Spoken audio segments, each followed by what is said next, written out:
চরম উত্তেজনার মুখে ভারত পাকিস্তান। কাশ্মীরের পেহেলগাম ইস্যুকে ঘিরে পরিস্থিতি এমন পর্যায়ে পৌঁছেছে যে দুই দেশের আকাশ সীমায় রীতিমতো সামরিক প্রস্তুতির দৃশ্য এখন নিত্যদিনের চিত্র।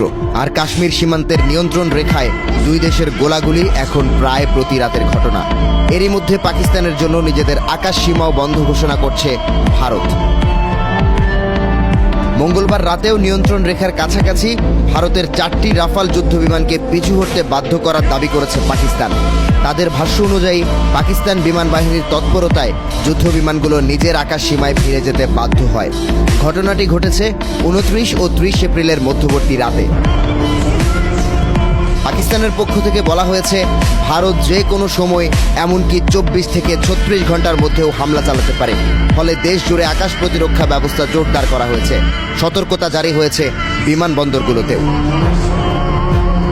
এরই মধ্যে বুধবার ভারতের পক্ষ থেকে নিজেদের আকাশ সীমাও বন্ধ ঘোষণা করা হয়েছে পাকিস্তানের জন্য। বাড়ানো হয়েছে নজরদারি, স্থগিত হয়েছে গিলগিট ও স্কারদুর সব বাণিজ্যিক ফ্লাইট। গত